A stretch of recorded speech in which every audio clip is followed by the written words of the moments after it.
السلام علیکم dear readers and listeners, کیا حال احوال ہیں؟ امید ہے خیر و عافیت سے ہوں گے اور اللہ تعالیٰ کی رحمتوں اور برکتوں کے سائے میں اپنی زندگی کو بھرپور طریقے سے انجوائے کر رہے ہوں گے۔ تو جی، آج میں لائی ہوں آپ کے لیے ہمارے سلسلہ و ناول وہ گمان سا کی ایپیسوڈ نمبر 7 and 8، جسے ہما قریشی نے تحریر کیا ہے۔ امید ہے آپ اس ناول سے لطف اندوز ہو رہے ہوں گے۔ تو چلیے ناول سٹارٹ کرتے ہیں۔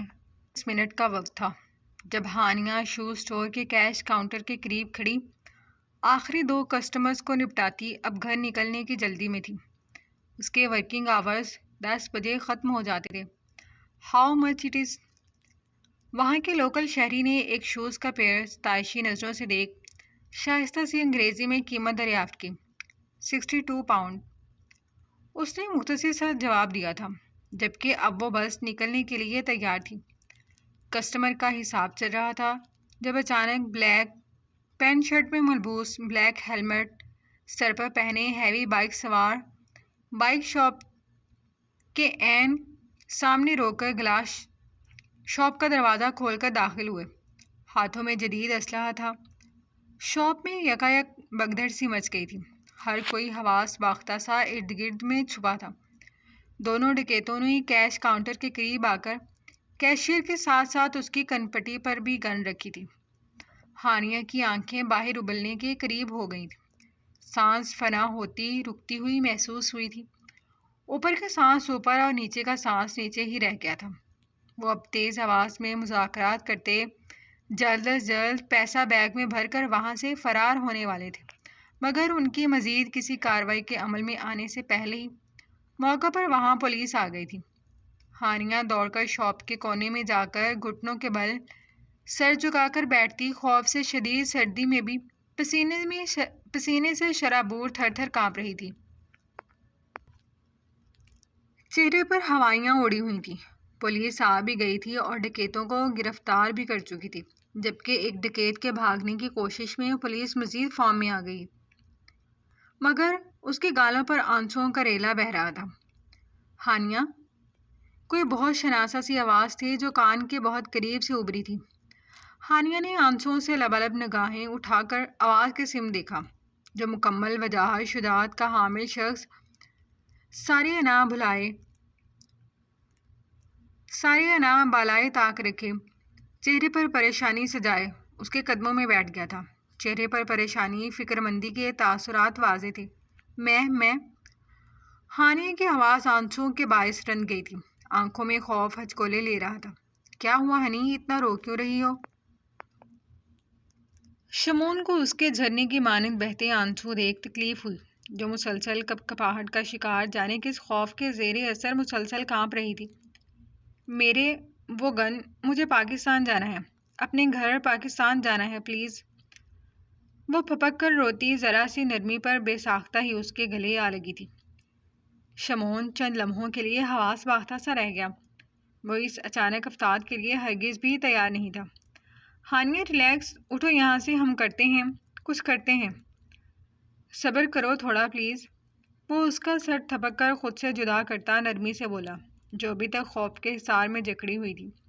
نہیں پلیز، مجھے پاکستان جانا ہے، آپ مجھے پاک لے کر جائیں گے نا؟ اس کے سرخ متورم آنکھوں میں ایک آس سی تھی۔ شمون کا دل اسے بغاوت پر اکسا رہا تھا، مگر ابھی ضبط کرنا ضروری تھا۔ وعدہ ہنی، اٹھو پلیز، سب ہمیں دیکھ رہے ہیں۔ شمون نے اس کی توجہ اس جانب دلوائی۔ وہ جو حواس باختہ سی ہوئی بیٹھی تھی، حالیہ صورتحال پر خجل سی ہو گئی۔ شاپ میں موجود لوگ شمون کو اس کا بوائے فرینڈ ہی سمجھ رہے تھے، مگر ہانیہ کا مسلسل رونا سمجھ سے باہر تھا، کیونکہ یہ کوئی اتنی بڑی واردات نہیں تھی۔ پولیس صورتحال پر قابو کر چکی تھی۔ شاپ کا اونر انویسٹیگیشن آفیسرز کو CCTV کیمرہ فوٹیج دکھانے میں مصروف تھا۔ وہ مسلسل رو رہی تھی۔ شمون اسے اپنے ساتھ لیے اپنی گاڑی میں لے آیا۔ وہ اس عجیب سے ڈر کی کیفیت سے دوچار بغیر سوچے سمجھے ہی فرنٹ سیٹ پر بیٹھ گئی تھی۔ گھوم کر گاڑی میں بیٹھتا شمون ایک نظر دیکھ سانس بھر کر رہ گیا۔ ہانیہ پلیز۔ اس نے ٹیشو باکس سے ٹیشو نکال کر اسے تھمایا۔ شمون کو دن بدن اس لڑکی کا بڑھتا ہوا خوف دیکھ عجیب سا لگ رہا تھا۔ جو کبھی حد سے زیادہ نڈر نظر آتی تھی تو کبھی سہمی سی بلبل جو راستہ بھٹک گئی ہو یا پھر کسی بہت اپنے کی تلاش میں ہو۔ مجھے پلیز آپ گھر تک چھوڑ دیں۔ وہ اب جا کر اس کے آسان بحال ہوئے تھے۔ وہ آنسو صاف کرتی رندی ہوئی آواز میں بولی، ہم وہیں جا رہے ہیں، آپ آنسو صاف کر لو پلیز۔ وہ مسلسل ڈرائیو کرتا اسے ہی بہلا رہا تھا۔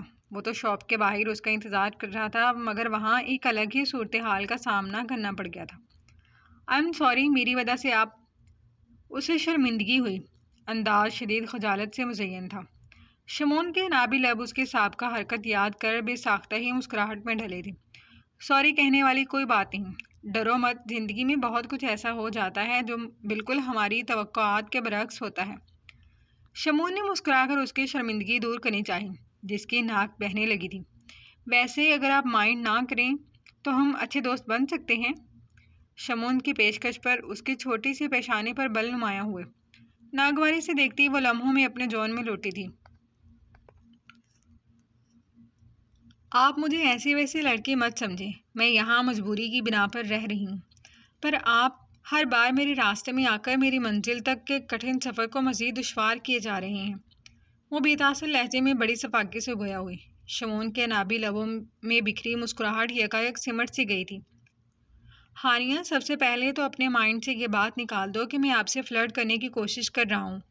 میں سیریس ہو کر آپ سے بات کرنا چاہ رہا ہوں، مگر آپ مجھے سمجھ ہی نہیں رہی۔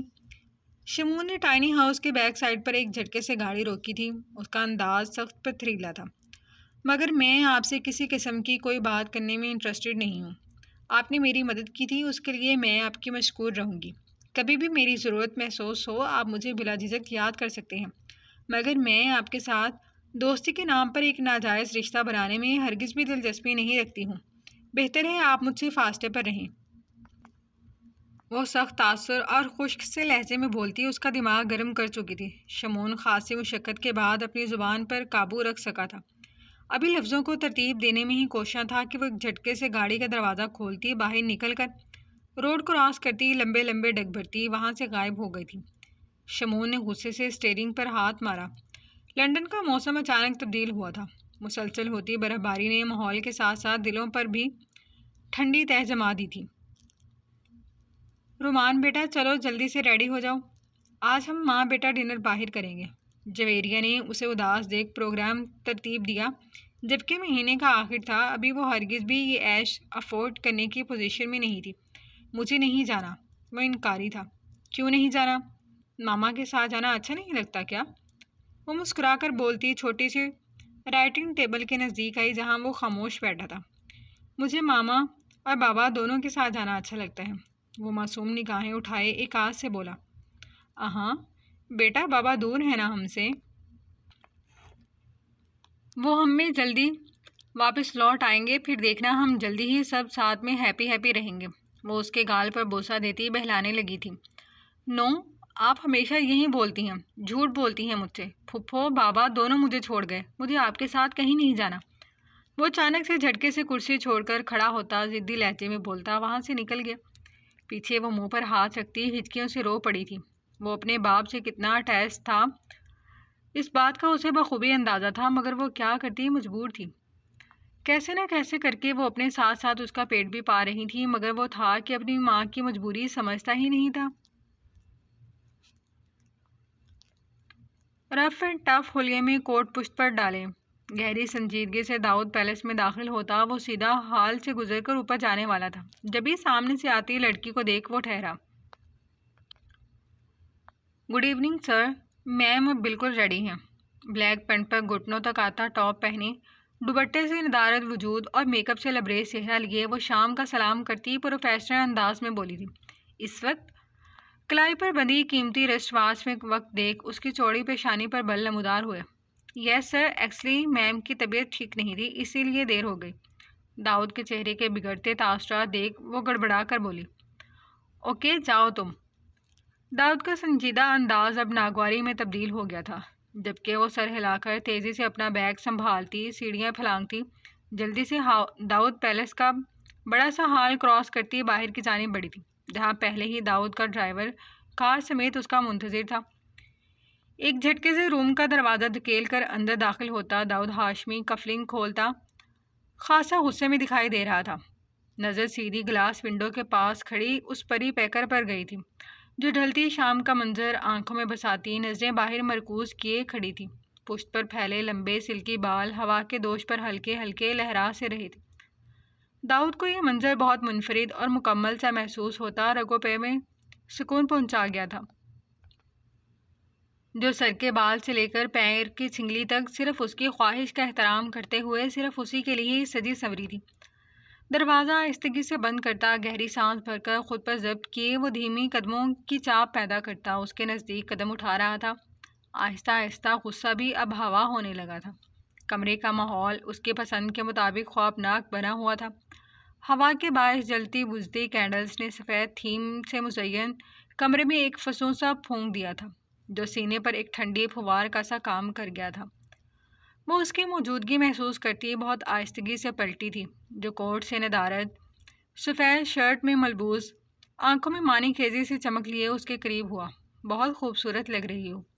اس کے ریشمی بال مٹھی میں بھرتا وہ گہری مسکراہٹ سے بولا، جو نیچرل میک اپ کیے کان ناک اور ہاتھوں میں ہلکی سی جویلری پہنے آسمان سے اتری اپسرا ہی لگ رہی تھی۔ جواباً وہ دھیما سا مسکرائی تھی۔ منہ میں زبان نہیں رہی ڈارلنگ؟ وہ اچانک ہی چہرے پر جھکتا سرد لہجے میں بولا۔ اس کے چہرے پر حواس باختگی سی چھا گئی تھی۔ نہیں، میرا مطلب آپ کیسے ہیں؟ سفر کیسا رہا؟ اس کا موڈ خراب ہوتا دیکھ وہ فوری سنبھل گئی تھی۔ وہ 2 قدم دور ہوتا بڑی توجہ سے اس کی تیاری دیکھ رہا تھا، جو انارکلی ٹکنوں تک کو چھوتی فراق پہنے اس کی پسند کے رنگ میں رنگی سیدھی دل میں اتر رہی تھی۔ ڈارلنگ، میں بالکل ٹھیک ہوں، اور تمہیں دیکھ کر تو میرا موڈ بھی فریش ہو گیا ہے۔ اب تم ایسا کرو، یہاں بیٹھ کر میرا انتظار کرو، میں ابھی فریش ہو کر آیا پھر تسلی سے تمہاری تیاری پر نظر ڈالوں گا۔ اسے کندھوں سے تھام کر صوفہ کم بیڈ پر بٹھاتا خود کمرے سے منسلک ڈریسنگ روم میں غائب ہو گیا، جبکہ وہ خاموشی سے اس کے حکم کے تابع اس کا انتظار کرنے لگی تھی۔ وہ دونوں اس وقت ڈائننگ ٹیبل پر موجود خاموشی سے ڈنر کر رہے تھے۔ داؤد، وہ کشمکش کا شکار جھجکتی ہوئی بالآخر بول اٹھی۔ چاول کا بھرا ہوا چمچ منہ میں ڈالتا وہ ہنکار بھر گیا۔ میں گھر جانا چاہتی ہوں۔ اس نے ہمت کر دل کی بات بول ہی دی تھی۔ داؤد کے ہاتھ اچانک ٹھہر گئے۔ کیوں؟ وہ کھانے سے ہاتھ روک کر نیپکن سے منہ تھپتھپا کر سردگی سے بولا۔ مطلب صاف تھا، وہ غلط وقت پر غلط بات کر گئی تھی۔ میں اپنے گھر والوں سے ملنا چاہتی ہوں۔ وہ آنکھوں میں آنس لیے بے بسی سے بولی۔ کیوں؟ میری محبت کم پڑ گئی ہے کیا، جو تمہیں پرائے لوگ یاد آ رہے ہیں؟ اس کے لہجے میں چھپا جنون اسے اندر تک لرزا گیا۔ میرا مطلب ہے جب سے شادی ہوئی ہے ہم کسی سے نہیں ملے۔ وہ مجھے بہت یاد کرتے ہیں۔ ڈائننگ کے اطراف میں کھڑے ملازمین نے گڑبڑا کر ایک دوسرے کو دیکھا تھا، جانتے تھے اب کیا ہوگا۔ پچھلی بار جب میم نے اس بات کا ذکر کیا تھا تو داؤد ہاشمی نے غصے میں ڈائننگ کا سارا سامان زمین بوس کر دیا تھا۔ اب جانے کیا ہوگا۔ چلو رات بہت ہو گئی ہے، روم میں چلتے ہیں۔ وہ جھٹکے سے کرسی چھوڑتا اس کے نزدیک آ کر بازوؤں سے پکڑتا وہ گھسیٹنے کے انداز میں سیڑھیاں چڑھنے لگا تھا، جبکہ وہ کسی گڑیا کی مانند ساتھ ساتھ کھینچتی چلی جا رہی تھی۔ کیا بول رہی تھی نیچے؟ وہ بیڈ پر پٹک کر جبڑا 4 انگلیوں میں جکڑ کر پھنکارا۔ اس کی آنکھوں میں خوف کی لہر سے دوڑ گئی۔ داؤد، وہ خاموش، یہ وقت میرا ہے اور میرے وقت میں کسی تیسرے کا ذکر نہیں ہونا چاہیے، کہا تھا نا؟ کہا تھا یا نہیں؟ ایک قدم دور ہو کر کمرے میں مارچ کرتا خود پر قابو کرنے کی کوشش میں ناکام ہوتا وہ شدت سے دھاڑا۔ داؤد، آج میری بات سننی پڑے گی آپ کو۔ وہ شاید آج ضبط کھونے لگی تھی، جبکہ داؤد ہاشمی کے اندر چھپا درندہ انگڑائی بھر کر بیدار ہونے لگا تھا۔ چپ، خاموش ہو جاؤ۔ بھول گئی ہماری شادی محبت کی تھی؟ جب مجھے کسی کی ضرورت نہیں تو تمہیں کیوں سب کی یاد آ رہی ہے؟ وہ شدت سے سائڈ ٹیبل پر رکھا لیمپ زمین پر پٹکتا پاگل ہوا جا رہا تھا، جبکہ وہ ہچکیاں دباتی تھر تھر کانپ رہی تھی۔ مسز داؤد، تمہارے لیے میں ایک بہت شریف انسان ہوں، بہتر ہے مجھے شریف ہی رہنے دو۔ میں نہیں چاہتا کہ تم میرا وہ روپ دیکھو جو تم سے تمہاری سانس بھی چھین لے۔ ایک جھٹکے سے پیچھے دھکیل کر تیز لہجے میں بولتا اپنا ضبط کھونے لگا تھا، جبکہ وہ آنسوؤں سے رونے لگی۔ مگر اپنی فیملی سے ملنا نہ ملنا یہ میرا ذاتی فیصلہ ہے۔ آپ فیصلے کا حق نہیں رکھتے، وہ ہذیانی سی ہو کر چلائی۔ ڈارلنگ، داؤد ہاشمی اپنے فیصلوں میں بالکل اسی طرح آزاد ہے جیسے ایک پرندہ آسمان پر پرواز بھرنے میں۔ وہ بے ساختہ سی اس کی جانب جھک کر چہرہ قریب کرتا شیطانی مسکراہٹ سے مسکرایا۔ مگر وہ میرے بھائی ہیں۔ وہ اس کے انکار کی وجہ جانتی تھی، جبھی بے بسی سے بولی، تم داؤد ہاشمی کی ملکیت ہو ڈارلنگ، اور داؤد ہاشمی کی ملکیت پر کوئی میلی نظر بھی اگر ڈالے نا تو میں ان آنکھوں کو نکال باہر پھینک دوں گا۔ وہ ایک بار پھر جبڑا ہاتھوں میں جکڑ کر اس کی سرخ مائل آنکھوں میں جھانک کر کہتا خباثت سے مسکرایا، جبکہ وہ اپنی بے بسی اور حماقت پر صرف پچھتانے کے علاوہ کچھ نہیں کر سکتی تھی۔ خود غرضی میں اٹھائے گئے قدم اکثر زندگی بھر کا روگ بن جاتے ہیں، اور اس کے ساتھ بھی کچھ ایسا ہی ہوا تھا۔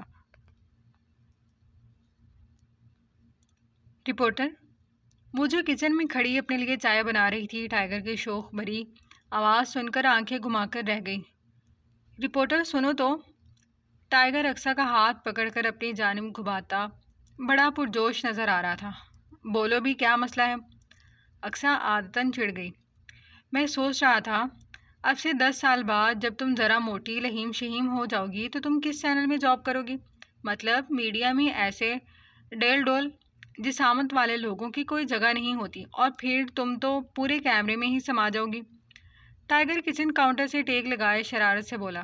اقصیٰ کی پیشانی پر بل نمودار ہوئے، بس نہیں چلا، ورنہ وہ اس جنگل کے سرداروں کے رشتہ دار ٹائیگر کو کچا ہی چبا ڈالتی۔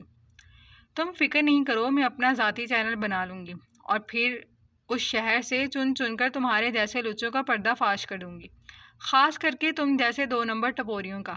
چائے کا کپ لبوں سے لگاتی وہ پھاڑ کھاتے لہجے میں بولتی، اسے سلگانا ہرگز نہیں بولی تھی، مگر مقابل بھی ڈیٹوں کا سردار ٹائیگر تھا۔ ہاں ہاں ہاں، سچ بتاؤ ٹائیگر، سچ بتاؤ رپورٹر۔ مطلب 10 سال بعد بھی ڈھونڈے گی اپن جیسا ہی کوئی؟ ٹائیگر کے بغیر رپورٹر کو اپنا آپ ادھورا ادھورا سا جو لگے۔ ٹائیگر کی شرارتی رگ پھڑک چکی تھی، جبھی عجیب و غریب زبان میں بولا۔ اقصیٰ کی سنجیدہ طبیعت کو اس ٹپوری کی زبان سر پر چوٹ کی طرح لگتی تھی۔ ہٹو راستے سے۔ ٹائیگر کی فضول گوئی میں اسے کوئی انٹرسٹ نہیں تھا۔ ہٹ تو جاؤں، مگر یہ بتاؤ، یہ کالی سفید سی چائے تم نے ایک کپ ہی بنائی ہے؟ ٹائیگر اس کی راہ میں حائل ہوتا بازو سینے پر لپیٹ کر آئیبرو اٹھا کر بولا، ہاں تو میرے لیے کون بنائے گا؟ آئیبرو اچکائے سوال کیا۔ نوکر ہوں تمہاری؟ نوکر نہیں، مگر پرسنل بیوی تو ہو نا رپورٹر، بولے تو فل ٹائم چائے والی۔ وہ شرارت سے کہکا لگا کر اسے چھیڑنے کی غرض سے بولا۔ گن پوائنٹ پر بنائی گئی بیوی، جتانا ضروری سمجھا۔ گن پوائنٹ پر ہو یا ڈھول کی تھا پر بیوی تو ہونا۔ بحث میں اب مزہ آنے لگا تھا۔ ہاں، اور بہت جلد یہ بیوی تمہیں جیل کی سلاخوں کے پیچھے کروائے گی، پھر جیل میں تمہیں کالی تو کیا چائے نصیب میں نہیں ہوگی۔ اقصیٰ کا معنی خیز لہجہ جتاتا ہوا تھا۔ ہاں ہاں ہاں، رپورٹر پھانسی چڑھوا کر ہی دم لوگی۔ اقصیٰ کی آنکھوں میں چھپی ناگواری اس کے قول کی نشاندہی کر رہی تھی۔ ویسے جب بھی مروں گا، ٹائیگر کی موت پر اگر سب سے زیادہ خوشی کسی کو ہوگی تو وہ رپورٹر اقصیٰ شہزین ہوگی، اور پھر رپورٹر مستقبل میں اپنے کارناموں کا میرے بچوں کو بتا رہی ہوگی۔ وہ ایک جھٹکے سے اس کے ہاتھ سے چائے کا کپ لے کر لبوں سے لگاتا کچن سے باہر نکل گیا تھا، جو بڑبڑا کر مٹھیاں بھینس کر رہ گئی۔ اس وقت اس کے لہجے میں کتنا مان تھا کہ شاید وہ کم ہی صحیح مگر اقصیٰ کے ساتھ ایک اچھی زندگی ضرور گزارے گا۔ ماضی میں گم شہزین کی تصویر پر ہاتھ پھیرتی اقصیٰ ہچکیوں سے بلے کھٹی تھی، جب یہ سوچوں میں خلل ڈالتی موبائل کی چنگھاڑتی آواز نے توجہ اپنی جانب مبذول کروائی۔ ہیلو؟ آنکھوں سے بہتے آنسو پونچھ کر وہ رندے لہجے میں بولی، ہیلو؟ دوسری جانب خاموشی محسوس کر وہ پھر سے گویا ہوئی، مگر دوسری جانب ہنوز خاموشی چھائی ہوئی تھی۔ وہ مسلسل ہیلو بول رہی تھی۔ کال کا دورانیہ طویل ہوا، مگر دوسری جانب سے کال بند ہو چکی تھی۔ ایک اجنبی سے ٹکراؤ، پھر اس کا شہزین کا ہم نام ہونا اقصیٰ کو بہت سی تکلیف سے دوچار کر گیا تھا۔ یا اللہ، بھوتنی چڑیل مجھے کہاں لے آئی ہے؟ شارق سر پر ہاتھ رکھے کوئٹہ شہر کے مشہور پرنس روڈ فول اسٹریٹ پر پریشان صورت بنائے گاڑی کے بونٹ سے ٹیک لگائے کھڑا تھا۔ اب کس سے راستہ پوچھوں؟ شارق کو سمجھ نہیں آیا کہ وہ گاڑی کس سمت میں لے آیا ہے۔ وہ ثانیہ کی ہمراہی میں کل صبح 2 گھنٹے کی فلائٹ سے کوئٹہ پہنچا تھا۔ آج مہندی تھی۔ ثانیہ میڈم نے بڑے وثوق سے حکم سناتے ہوئے شام کے 5 بجے بازار بھیج دیا تھا۔ وہ کیسے نہ کیسے کوئٹہ کی کسی مارکیٹ میں پہنچ تو گیا تھا، مگر سمجھ نہیں آ رہا تھا یہاں ہار پھولوں والے کی دکان کہاں تھی، جبکہ نظر دوڑانے پر ہوٹل اور ریسٹورنٹس نظر آ رہے تھے۔ گوگل میپ کہاں پہنچا دیا۔ وہ ایک بار پھر میپ سے لوکیشن سرچ کرنے میں مصروف ہو گیا، جبھی ناک سے کسی پکوان کی خوشبو ٹکرائی تھی۔ ہائے، اتنی اچھی خوشبو کہاں سے آ رہی ہے؟ میری تو بھوک چمک اٹھی ہے۔ شارق کو اس وقت براق کی کمی شدت سے محسوس ہوئی۔ دفعہ کر شارق، پہلے اس بھوتنی کا سامان لینے کا انتظام کر۔ سمجھ نہیں آ رہا، دوست کی شادی پر اتنی تیاریاں کر رہی ہے، اپنی شادی پر کیا چاچو کو کنگلا کرے گی یہ لڑکی؟ براق تو تھا نہیں تو بیچارہ اکیلے میں ہی بڑبڑا رہا تھا۔ جبھی موبائل پر رنگ ہوئی۔ ہیلو، دوسری طرف ثانیہ تھی۔ کہاں ہو تم؟ 4 پھول لینے بھیجا تھا تمہیں، 2 گھنٹے ہو گئے۔ 2 گھنٹے میں تو کوئٹہ شہر ختم ہو جاتا ہے اور تم ابھی تک گھر واپس نہیں آئے۔ دوسری جانب وہ مخصوص پھاڑ کھاتے لہجے میں بولی تھی۔ ہاں تو مجھے کیا پتا کون سی مارکیٹ کہاں ہے، ابھی بھی پتہ نہیں کہاں پھنس گیا ہوں۔ شارق چڑھ کر گویا ہوا۔ گھر آؤ فٹافٹ، کیونکہ میرا سامان آ چکا ہے۔ دوسری جانب وہ ناگواری سے بولتی کال بند کر چکی تھی۔ گھر آؤ، چاچو کا نوکر سمجھا ہوا ہے، مجھے اس بھوتنی سے تو میں مر کر بھی شادی نہ کروں۔ خود ساختہ بڑبڑا کر وہ گاڑی ٹرن کرنے لگا تھا۔ ابھی گھر پہنچنے میں جانے اسے کتنی دیر لگنی تھی۔ بیچارہ شارق برا پھنسا تھا۔ ہیلو، بلوٹوتھ سے ابھرتی آواز میں سردگی تھی۔ تم نے وعدہ کیا تھا کہ تم اس کھیل میں ہمارا ساتھ دو گے، اب تم اپنے کال سے پھر نہیں سکتے۔ مقابل کی شخصی آواز غصے میں لپٹی تھی۔ جب ایک بار کہہ دیا سو کہہ دیا، کام ہو جائے گا۔ دوسری جانب سے جواب دے کر فون کھٹ سے بند کیا گیا تھا۔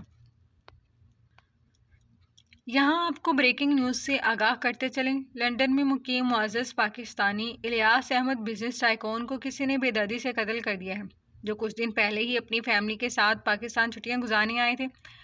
یہاں آپ کو اہم خبر سے باخبر کرتے چلیں، میڈیا پر نشر ہونے والی خبر دیکھ کر اس کے لبوں پر ایک جاندار مسکراہٹ ابھر کر معدوم ہوئی۔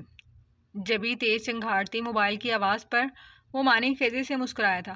ویل ڈن میرے شیر۔ مقابل کے خوشی سے چول لہجے میں سراہے جانے پر وہ مسکرا کر موبائل بند کر چکا تھا، مگر ابھی بہت کچھ تھا جو مسنگ تھا۔ لندن شہر کے اسٹریٹ پر اس وقت ریلی کی شکل میں کچھ لوگ پیدل چلتے ہوئے سامنے والے گھر کے دروازے کے عین سامنے آ کر رکے تھے۔ اقصیٰ بالکنی میں کھڑی ہو کر چھمبے سے گھر سے باہر جھانک کر دیکھنے لگی تھی۔ یہ کیا ہو رہا ہے؟ اقصیٰ نے مسز آصف سے حیرانگی سے پوچھا۔ جس پاکستانی بزنس ٹائکون کا قتل ہوا ہے وہ والا گھر اسی کا ہے۔ یہ چند ایک اس کے دوست احباب ہیں جو شاید دکھ کے اظہار میں یہاں جمع ہوئے ہیں۔ انہوں نے 20 سے 25 لوگوں کے ہجوم کو دیکھ کہا۔ تو یہ باہر کیوں کھڑے ہیں، گھر میں کیوں نہیں جاتے؟ اقصیٰ کو حیرت ہوئی، کیونکہ اس کی فیملی اس وقت پاکستان میں ہے، کچھ دیر میں یہ بھی چلے جائیں گے۔ وہ اسے گاہی دیتی وہاں سے ہٹ گئی تھی، جبکہ اقصیٰ کو ذرا حیرت ہوئی تھی، کیونکہ وہ اس سارے قصے سے لا علم تھی۔ وہ فوری اپنے روم میں آ کر لیپ ٹاپ گود میں رکھ کر بیٹھتی گوگل پر کل کی نیوز پڑھنے میں مصروف ہو گئی تھی۔ جاری ہے۔ تو جی ڈیئر ریڈرز اینڈ لسنرز، کیسی لگی آپ کو آج کی قسط؟ امید ہے آپ اس سے لطف اندوز ہوئے ہوں گے۔ تو ملتے ہیں نئی قسط کے ساتھ، تب تک کے لیے ویڈیوز کو لائک کیجیے اور کمنٹ باکس میں ہمیں اپنی قیمتی آراء سے ضرور آگاہ کیجیے گا۔